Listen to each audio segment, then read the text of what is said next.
as I was saying, everything is relative, and an S10 Blazer or pickup with four-wheel drive, if you're not going to do any serious towing or hauling or off-roading, a basic S10, a bought off the lot Chevy Blazer or S10 pickup or GMC Jimmy or whatever will be just fine. Because I'm pretty sure my dad's did not have the towing package, it did not have the limited slip or the posi-traction rear. It was just a bought off the lot, well-equipped Blazer. It just had a 308 axle ratio, I believe. But like I said, it was a beast in the snow. So that's my opinion on S10 Blazers and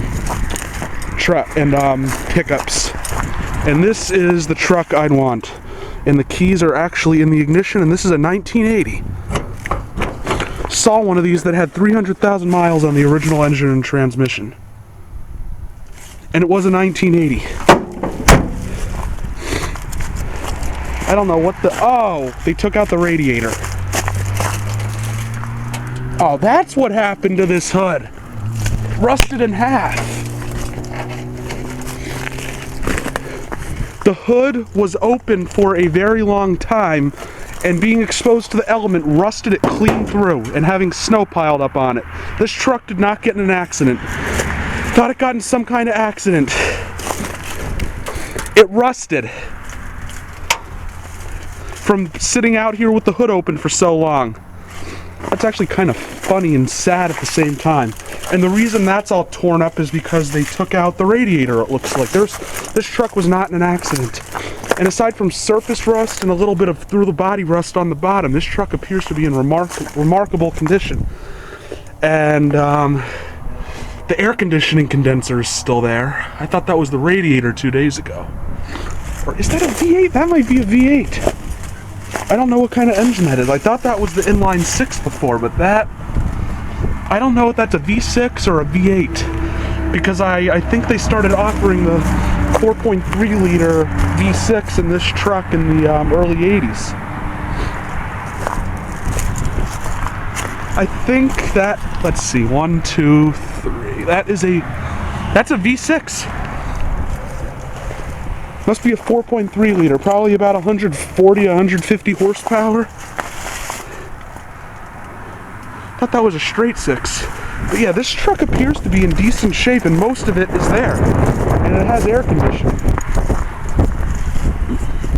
And that's a Buick Skylark that for some reason has rims from alumina. Not unlocked. Nicely equipped though, don't know what year it is. And oh yeah, the Mazda. I wanted to pop the hood on the Mazda, but I forgot to do that.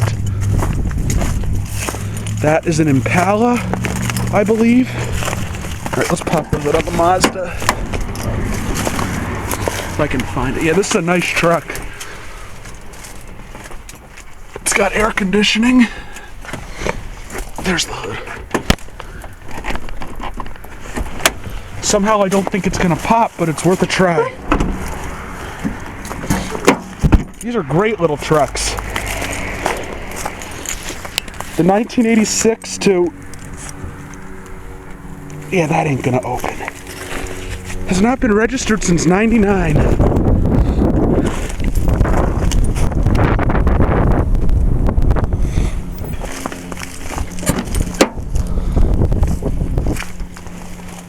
Does it have intermittent wipers? I'm gonna be...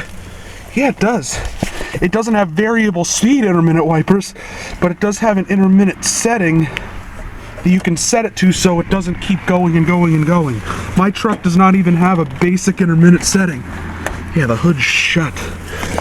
My guess would be this truck hasn't been registered since '99 or inspected since '99. It's probably been sitting here since about '99 or 2000. The wiper, the little wiper things are totally rotted off.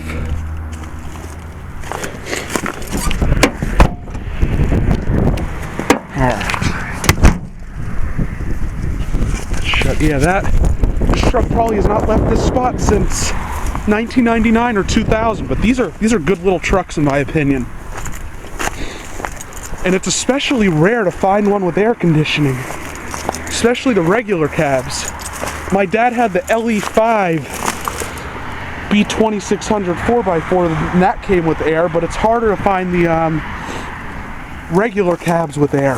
And then my uncle has like a 1990 or 91 Mazda B-Series regular cab. It does not have air conditioning, but it does have automatic transmission.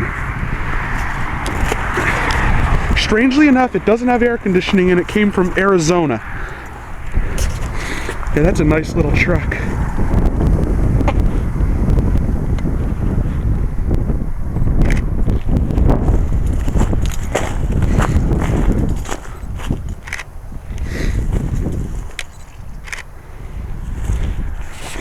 This is going to be a several-part series. There's no way in hell I'm putting it all in one video. That'll take too long to load up.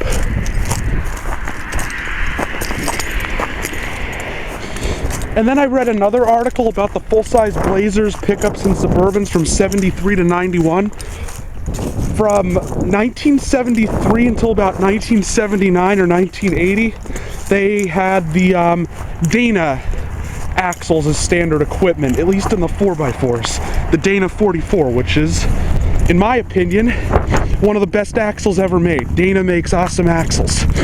In the early 80s, GM started using the corporate 10-bolt axles, which were okay, but like the 83 Buick Century axles in the S series trucks, they were not. They had a tendency to fall apart under extreme conditions. Like, they'd always snap in extreme off-roading conditions.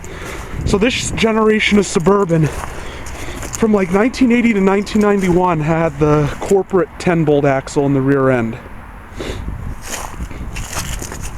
You could still get it in various gear ratios: limited slip, non-limited slip, posi-traction, basic non-posi-traction, locking. But it was the corporate axle that GM installed to save money, rather than paying Dana and outsourcing the work. But I think the Dana is an infinitely better rear end. And I have no idea what the hell they use now.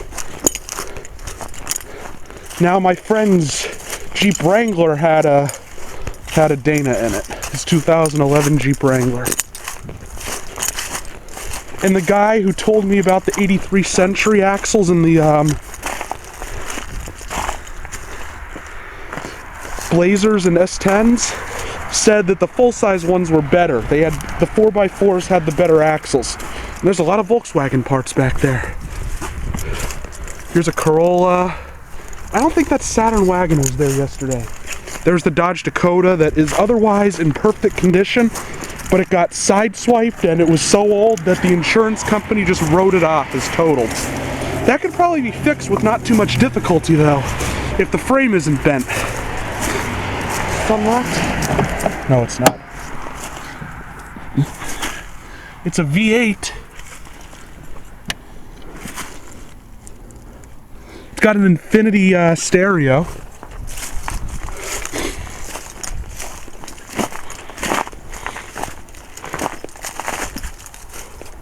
I'm going to start seeing if I can read some of the inspection stickers on these.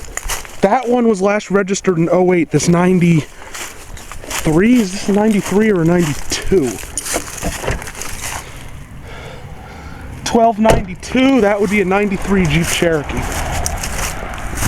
There's the Dodge Colt again. 2002.